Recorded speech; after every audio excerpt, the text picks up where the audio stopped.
The Great Hall of the Galactic Council was filled with representatives from 100 different species. Some had scales, some had feathers, and some had bodies made of living crystal. They had come from every corner of the galaxy to discuss matters of peace and war. The air was thick with the sound of translators working to convert alien languages into something everyone could understand. Ambassador Daniel Price stood at the human podium near the center of the hall. He was a tall man with gray hair and tired eyes. He had served the council for 30 years, and his father had served before him. The Price family believed in diplomacy. They believed that words could solve any problem if you found the right ones. Today, Daniel would learn how wrong that belief had been. "Hi, Chancellor." Zarveth sat on his elevated throne at the front of the chamber.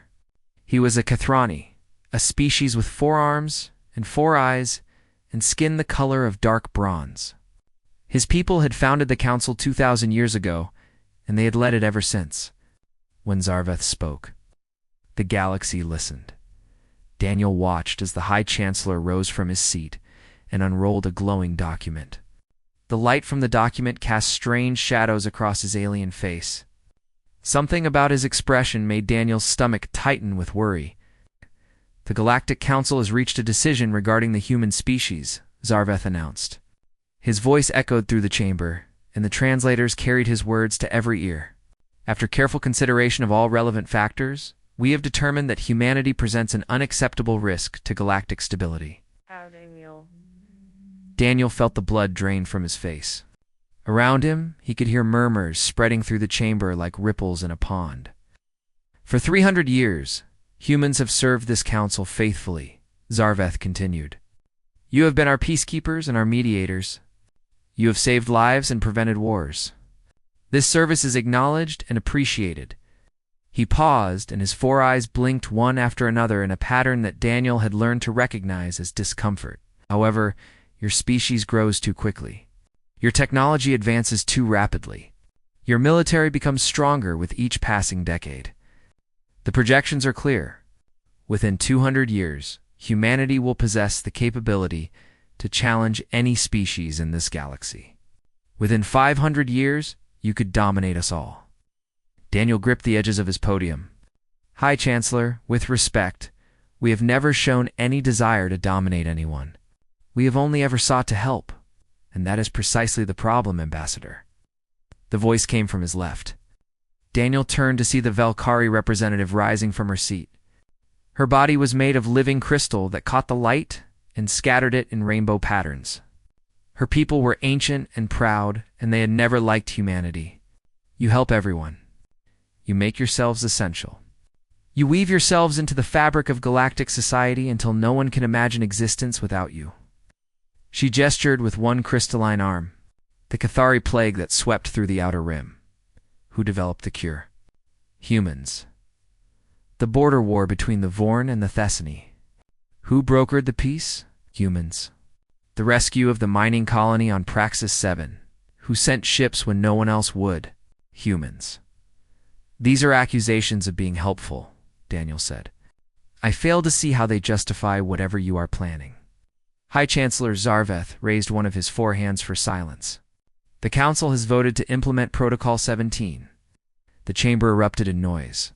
Some species gasped in shock, while others clicked their mandibles or flashed their chromatophores in alarm. Protocol 17 was the most extreme measure in Council law. It meant the complete reduction of a species to pre-spaceflight status. It meant the destruction of every ship, every station, and every colony that humanity had built among the stars. "You cannot do this," Daniel said when the noise had died down. His voice was calm, but his hands were shaking. "We are a member species. We have rights under the founding accords.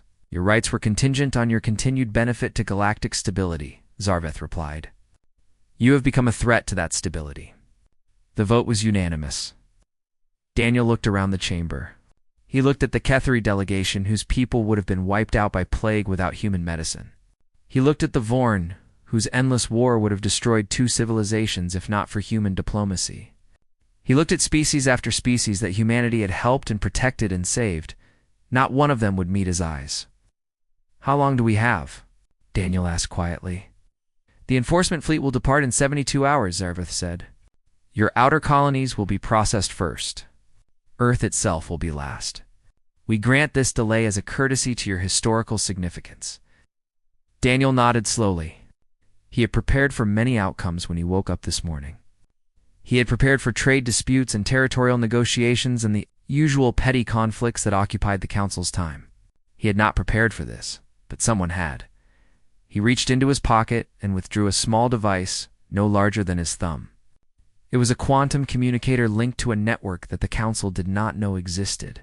He pressed the single button on its surface and felt it vibrate once to confirm transmission. What is that? Zarveth demanded. That, Daniel said, was a signal sent to every human vessel, colony, and outpost in the galaxy. They now know what you have decided. They now know that the Council they served faithfully for 3 centuries has voted to destroy them. The Valkyrie representative laughed, and the sound was like wind chimes in a storm. And what will they do, Ambassador? Your fleet is scattered across 1,000 systems. Your military is designed for peacekeeping, not conquest. You have no allies and no hope. Daniel looked at her, and then at Zarveth, and then at the assembled representatives of 100 species who had just signed the death warrant of his people. You have spent 300 years watching humanity be kind, he said. You have seen us help and heal and protect. You have seen us choose peace when we could have chosen war. You have come to believe that kindness is all we are capable of. He tucked the communicator back into his pocket. You have never seen what happens when we decide to stop being kind. You have never seen what we built in secret while we were smiling and shaking your hands. You have never seen the weapons we created and then locked away because we were afraid of ourselves. He turned and began walking toward the exit. His footsteps echoed in the sudden silence of the chamber. 72 hours, he said, without looking back. I suggest you use them to pray to whatever gods your species believe in. You are going to need their help. The doors closed behind him, and the Galactic Council sat in stunned silence. High Chancellor Zarveth looked at the empty podium where the human ambassador had stood, and he felt something he had not felt in 200 years. He felt afraid, Captain.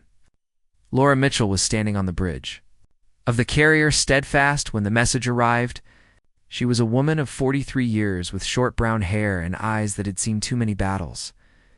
Her ship was stationed near a quiet trading outpost in the Outer Rim where nothing exciting ever happened. That changed in an instant. The communication officer turned pale as the transmission came through. He read it once and then read it again, as if hoping the words might change. They did not change, Captain, he said in a voice that trembled slightly. You need to see this. Laura walked over to his station and looked at the screen. The message was short and simple. It explained what the Council had decided. It explained what Protocol 17 meant. It explained that humanity had 72 hours before the enforcement fleet arrived to begin the systematic destruction of everything they had built. For a long moment, Laura simply stared at the words. She had served the Council for 20 years. She had bled for them and watched friends die for them. She had believed that her service meant something. Now she knew the truth, Captain. Her first officer, Kevin Holt, appeared at her shoulder. He was a young man with an eager face and idealistic eyes. He still believed in justice and fairness and the rule of law. Laura watched those beliefs crumble as he read the message. This cannot be real. They cannot do this to us. They already have, Laura said quietly. Contact all ships in the sector. Tell them to rendezvous at the following coordinates. She typed a location into the console.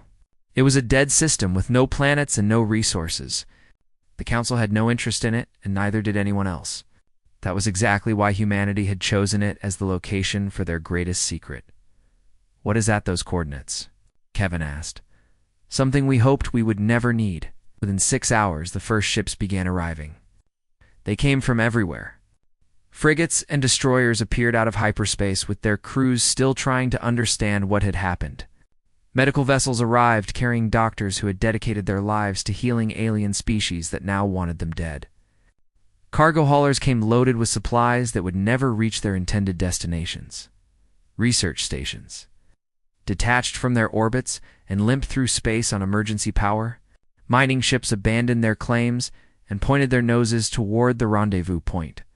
Even civilian transports carrying families and children made the journey because there was nowhere else to go.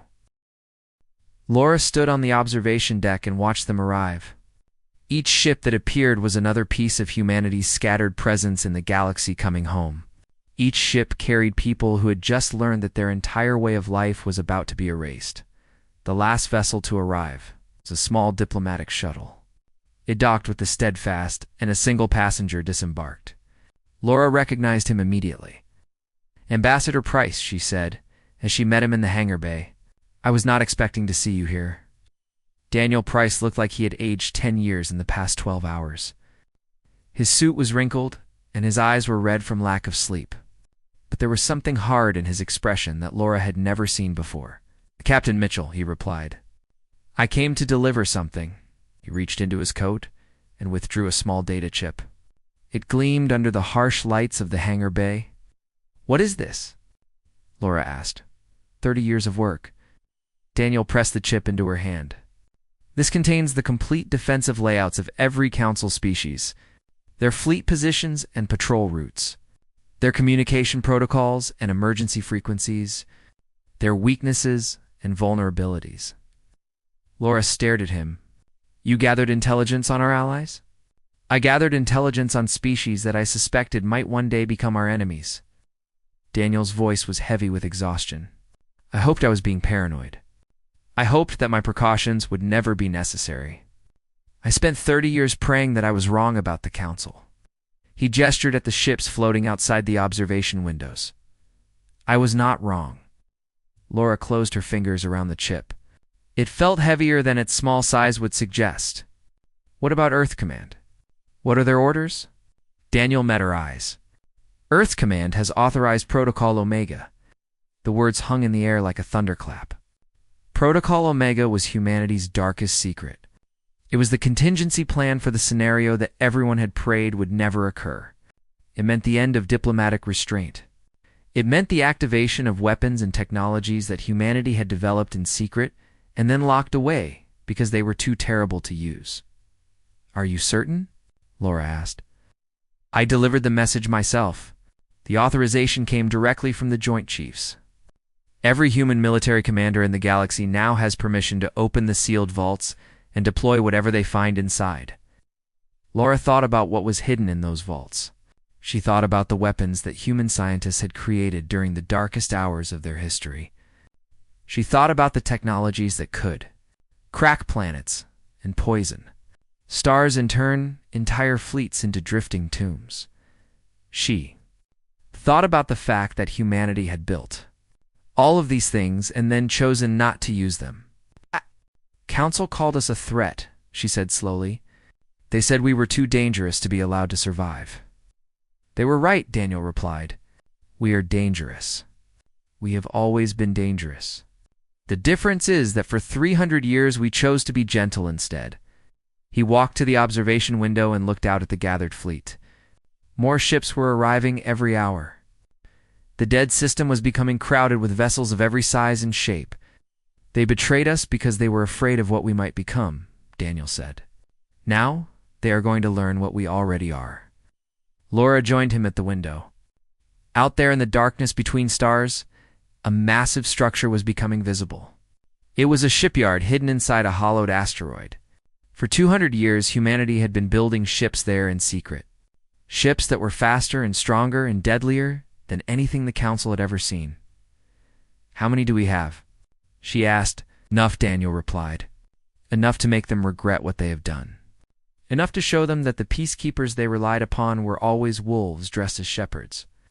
Laura nodded slowly. She had joined the military to protect people. She had spent her career preventing wars and saving lives. She had believed that violence was always the last resort, and that diplomacy could solve any problem. The Council had taught her otherwise. 72 hours, she said. "That is how long we have before the enforcement fleet departs. Then we had better not waste any time." Daniel turned away from the window. The galaxy is about to learn a lesson it will never forget. Humanity does not die quietly. Humanity does not surrender. And humanity never forgets a betrayal. Laura looked at the data chip in her hand one more time. Then she walked to the bridge of her ship to begin the work of turning humanity's scattered survivors into an army that would shake the foundations of the galaxy itself. The awakening had begun.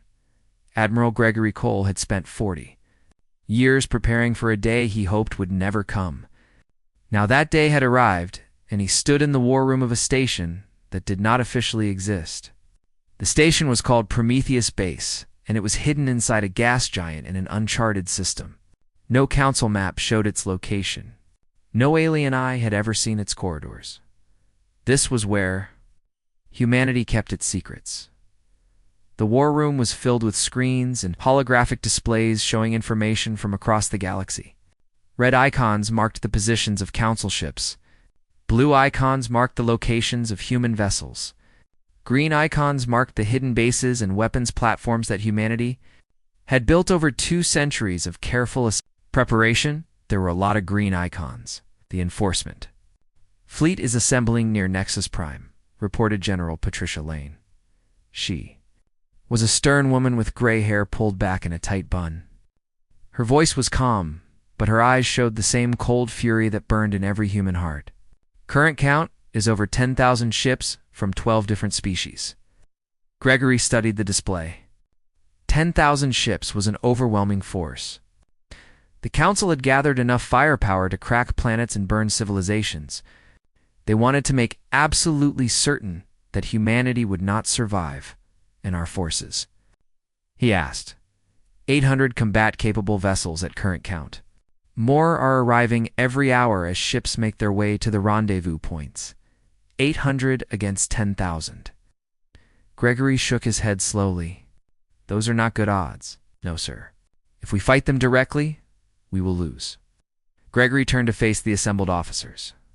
They were the best humanity had to offer. Admirals and generals who had spent their careers keeping the peace while secretly preparing for war. Scientists who had developed weapons too terrible to use.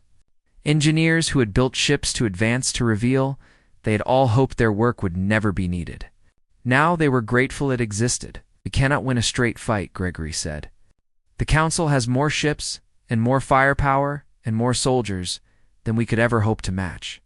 If we line up and trade blows with them, they will destroy us. He touched a control, and the holographic display changed.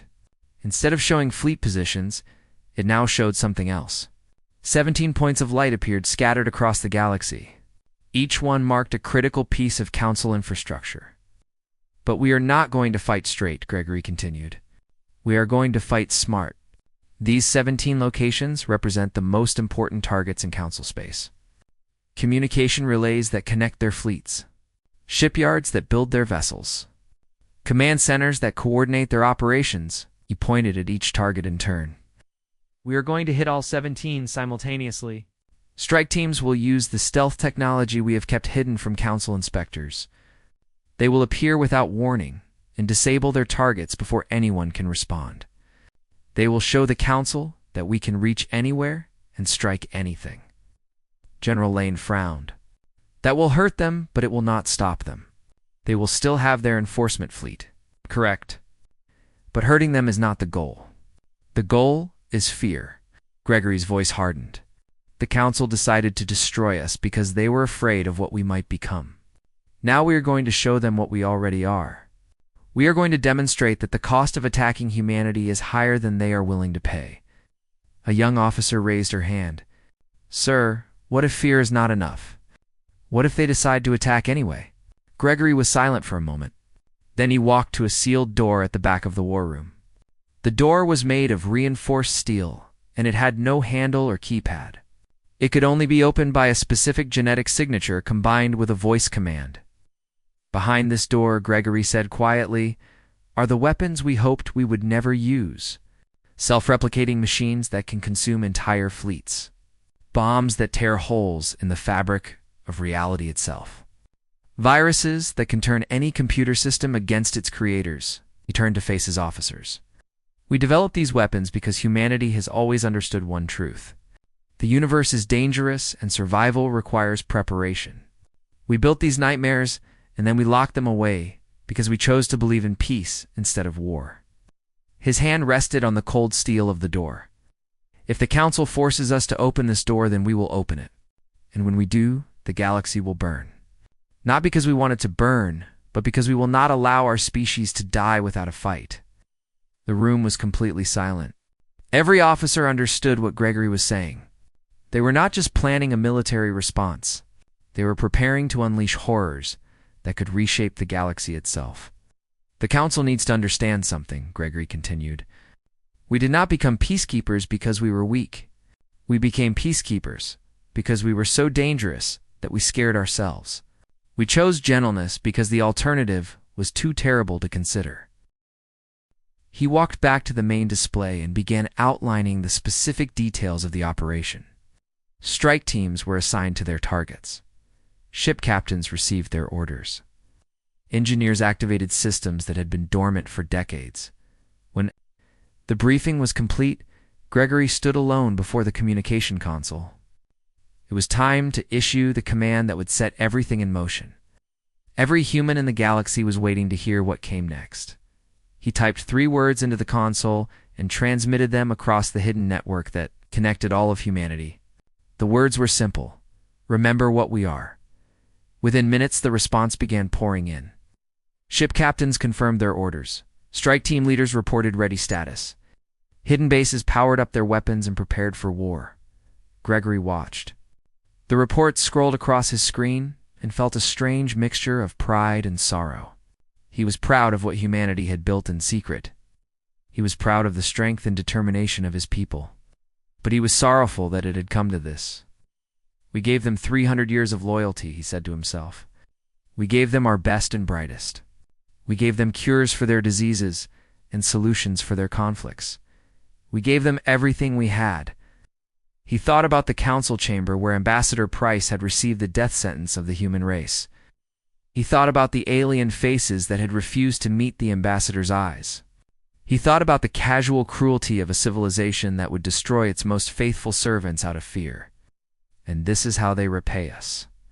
General Lane appeared at his shoulder. Sir, all units report ready. We can begin operations on your command. Gregory took a deep breath. Once he gave this order, there would be no going back. The galaxy would change forever. The peace that humanity had worked so hard to maintain would shatter like glass. But the Council had made this choice, not humanity. They had decided that fear was more important than gratitude. They had decided that potential threats must be eliminated regardless of past service. They had decided to betray the one species that had never betrayed them. Now, they would learn the consequences. Begin operations, Gregory said. Show them what humanity is capable of. And may whatever gods exist have mercy on the galaxy, because we will not. The command went out, and across the stars human ships began to move. The universe held its breath. As the most dangerous species in the galaxy finally stopped pretending to be tame, High Chancellor Zarveth was reviewing reports in his private chambers when the first alarm sounded. He looked up from his desk with mild annoyance. Alarms were common on Nexus Prime. Usually they meant nothing more than a minor system malfunction or a diplomatic incident that required his attention. This alarm was different. His aide rushed into the room with fear written across his bronze face. High Chancellor, we have lost contact with Communication Relay 7 in the Outer Rim. Zarveth blinked his 4 eyes slowly. A malfunction? He assumed so at first. But then Relay 12 went dark, and Relay 23. And now we are receiving reports of failures across the entire network. Zarveth rose from his chair. Cold feeling was spreading through his chest. How many relays have we lost? 17 so far? All within the last hour. 17 relays failing at the same time was not a coincidence. 17 relays was a coordinated attack. Zarveth moved quickly to his communication console and opened a channel to the military command center. Report, he demanded. The face of Admiral Desix appeared on the screen. It was a Vorn with scales the color of dried blood and eyes that had seen 1,000 battles. Right now, those eyes were wide with something that looked very much like fear. High Chancellor, we are under attack. The Velkari shipyards have been hit. 40% of their construction capacity has been destroyed. The attackers came out of nowhere and vanished before we could respond. The humans, we assume so, but we cannot confirm. Our sensors detected nothing. No ships, no weapons, signatures, no warning of any kind. One moment the shipyards were operational. The next moment they were burning. Zarveth gripped the edge of his console. Where are the human ships? We were tracking their fleet movements. That is the problem, High Chancellor. Admiral Vessex looked like he was about to be sick. We have lost contact with every human vessel we were monitoring. All 800 ships have simply vanished from our sensors. Ships do not vanish. Find them. We are trying, but our scout vessels are reporting nothing. It is as if the humans have developed some kind of technology that makes them invisible to our detection systems. Zarveth ended the communication and stood in silence for a long moment. He thought about Ambassador Price standing at the podium in the council chamber. He thought about the small device the human had activated. He thought about the words the ambassador had spoken before walking out. You have never seen what we built. In secret, while we were smiling and shaking your hands, the reports continued to arrive over the next 12 hours. Each one was worse than the last. A Cathari military base had been attacked and completely disabled. Every weapon system was destroyed, and every piece of technology was stripped away. But not a single Cathari soldier had been killed. The humans had demonstrated that they could have slaughtered everyone on the base but chose not to. A Vorn dreadnought. The largest and most powerful ship in their fleet was found drifting in empty space. Its crew was alive and unharmed, but its weapons had been melted into useless slag. The ship that had attacked it was never seen by anyone on board. Transit stations across the galaxy reported mysterious failures in their navigation. Council ships that should have taken days to reach their destinations now required weeks. The carefully maintained network that connected the galaxy was falling apart piece by piece, and everywhere the same message appeared. It was broadcast on every frequency, in every language. It appeared on screens and data pads in communication, devices across 100 worlds. The humans remember what they are. Zarveth called an emergency session of the council. The chamber that had been so confident 2 days ago was now filled with panic.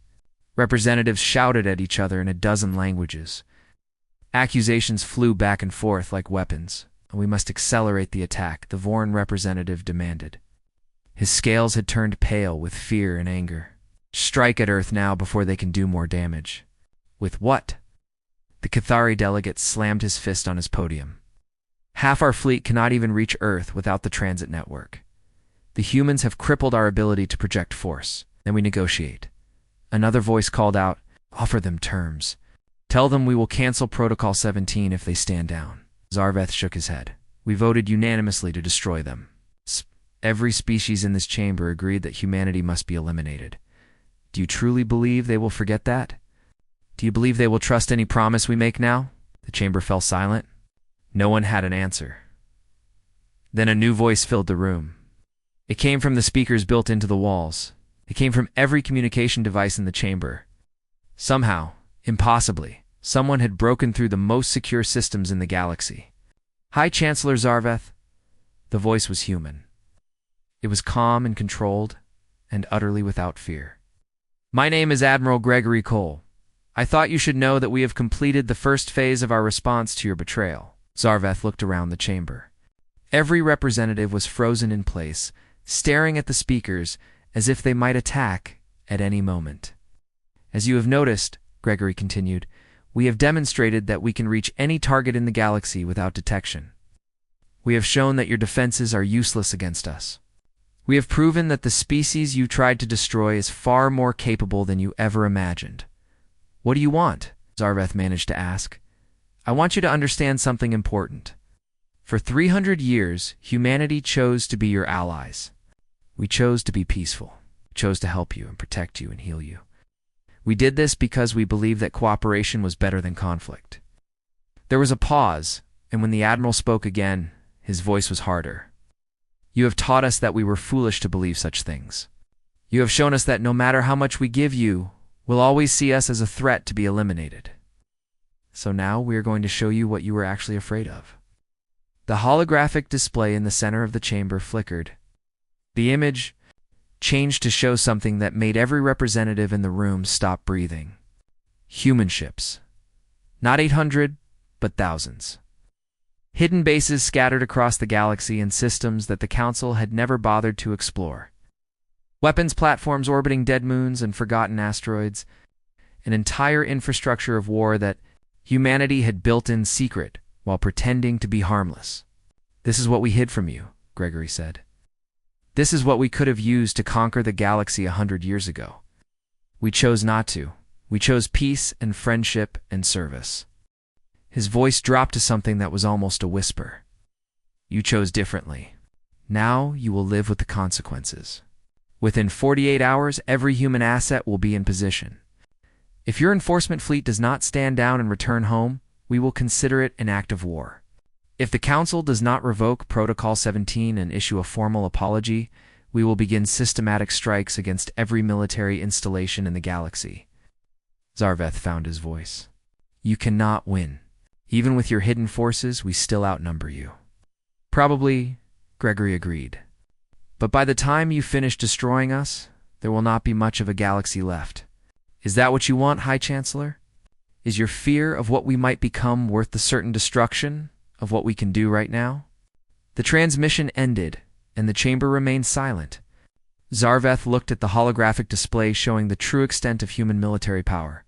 He looked at the faces of his fellow council members, each one reflecting the same terrible realization. They had tried to destroy humanity because they feared what humans might become. Now they understood that the real threat had been there all along. Hidden behind smiles and handshakes and centuries of faithful service, the humans had not been sheep pretending to be wolves. They had been wolves pretending to be sheep, and now the wolves were awake. The Council surrendered 37 hours after Admiral Gregory Cole delivered his ultimatum. It was not a graceful surrender. It was not a dignified one. It was the desperate capitulation of a civilization that had suddenly realized it was standing on the edge of a cliff. There were factions that wanted to fight. The Vorn insisted that submission to human demands would mean the end of galactic civilization as they knew it. The Velkar argued that their combined fleets could still overwhelm the human forces if they struck quickly and decisively. Then, human ships began appearing in orbit around Council. Homeworlds? They did not attack. They did not threaten. They simply appeared, hanging in the darkness of space, like silent reminders of what could happen. One moment the skies were empty. The next moment they held warships that had materialized from nowhere. The Vorn stopped talking about fighting. The Valkyrie stopped talking about overwhelming force. Everyone stopped talking and started listening. Ambassador Daniel Price returned to the council chamber for the last time. He walked through the same doors he had walked through 5 days ago when he had been told that his species was condemned to death. He stood at the same podium where he had received the worst. It's the news of his life. But everything was different now. The chamber was quiet. The representatives who had once looked at him with contempt now looked at him with fear. The species who had voted unanimously to destroy humanity now sat in silence, waiting to hear their fate. Daniel looked out at them for a long moment. He thought about the 300 years of service that humanity had given to the Council. He thought about the doctors and diplomats and soldiers who had dedicated their lives to helping alien species. He thought about all the good that humans had done and all the gratitude they had never received. Then he began to speak. "The terms are simple," he said. His voice was calm and even. There was no anger in it, no triumph, no satisfaction. There was only exhaustion. Protocol 17 is revoked immediately and permanently. Humanity will withdraw from the Galactic Council and establish an independent confederation. We will govern ourselves according to our own laws and customs. He paused to let the translators catch up. Any species that wishes to maintain diplomatic or trade relations with the Human Confederation may do so. We will not refuse peaceful contact. We will not seek isolation from the galaxy. Another pause. However, any species that attacks human vessels, colonies, or citizens will face immediate and overwhelming retaliation. There will be no warnings. There will be no negotiations. There will only be consequences. High Chancellor Zarveth rose slowly from his throne. He looked older than he had 5 days ago. The bronze skin of his face seemed to have lost some of its luster. His 4 eyes blinked in a pattern that suggested deep discomfort. And if we agree to these terms, he asked, what guarantee do we have that humanity will not simply destroy us anyway? What assurance can you offer that you will not use your hidden forces to conquer the galaxy? Daniel smiled. It was a sad and tired smile. You have no guarantee, High Chancellor. That is the entire point. For 300 years, we offered you our trust and our loyalty and our protection. We gave you every assurance that we meant you no harm. We proved our good intentions through centuries of faithful service. He spread his hands. You repaid us with betrayal. You voted to destroy us because you were afraid of what we might become. Now you will have to live with the uncertainty of not knowing our intentions, just as we had to live with yours. He gathered his materials and turned to leave. At the door, he stopped and looked back at the assembled representatives one final time. We're afraid of what humanity might become, he said. Now you have ensured that we will become exactly what you feared. I hope the galaxy survives the consequences of your decision. Then he walked out, and the doors closed behind him, and the Galactic Council was left alone with its fear. 1 year. Past, the human confederation grew from a scattered collection of refugees into a unified interstellar nation. The technologies that had been hidden for so long were now deployed openly. Human ships traveled faster than anything the Council had ever built. Human medicine cured diseases that alien doctors had struggled with for centuries. Human industry produced goods of such quality that traders came from across the galaxy to buy them. And always, the human military stood ready. Admiral Gregory Cole had been appointed Minister of Defense for the new Confederation. He stood on the observation deck of Unity Station, the massive structure that served as the capital of human space. Through the windows, he could see a fleet of colony ships, preparing to depart for the unexplored regions beyond Council territory. Humanity was expanding. Humanity was growing. Humanity was doing exactly what the Council had feared. Captain Laura Mitchell joined him at the viewport. She had been promoted to Admiral herself now. She commanded the largest battle group in the Confederation fleet. Her ships patrolled the borders of human space and kept watch for any sign of trouble. The Council is still afraid of us, she said. Good, Gregory replied. Fear keeps them honest. Fear prevents them from making the same mistake twice. Do you think they will ever trust us again? Gregory considered the question carefully. Out there among the stars, the species that had betrayed humanity were rebuilding their fleets and repairing their infrastructure. They were probably plotting and scheming and looking for ways to regain the advantage. If they had lost, they would never forgive humanity for humiliating them. They would never stop fearing what humanity might do next. The wound that had been opened by Protocol 17 would never fully heal. No, Gregory said finally. They will never trust us again. But their children might, or their grandchildren. Somewhere down the line, someone will look at what we have built and see not a threat but an opportunity. And if they do not, Gregory turned away from the viewport. Then we will keep growing and keep building and keep surviving. That is what humans do. The Council tried to destroy us because they thought we were dangerous. They were right about that. We are dangerous. But we are also patient, and we have very long memories. He watched the colony ships begin their journey into the unknown darkness. The galaxy panicked when we issued the command, he said. Now they will have to learn to live with the consequences. And maybe in a few hundred years they will understand what we understood from the very beginning. What is that? Gregory smiled grimly. That the most dangerous thing in the universe is not a species that can destroy. It is a species that chooses not to destroy and then changes its mind. The colony ships disappeared into the void one by one.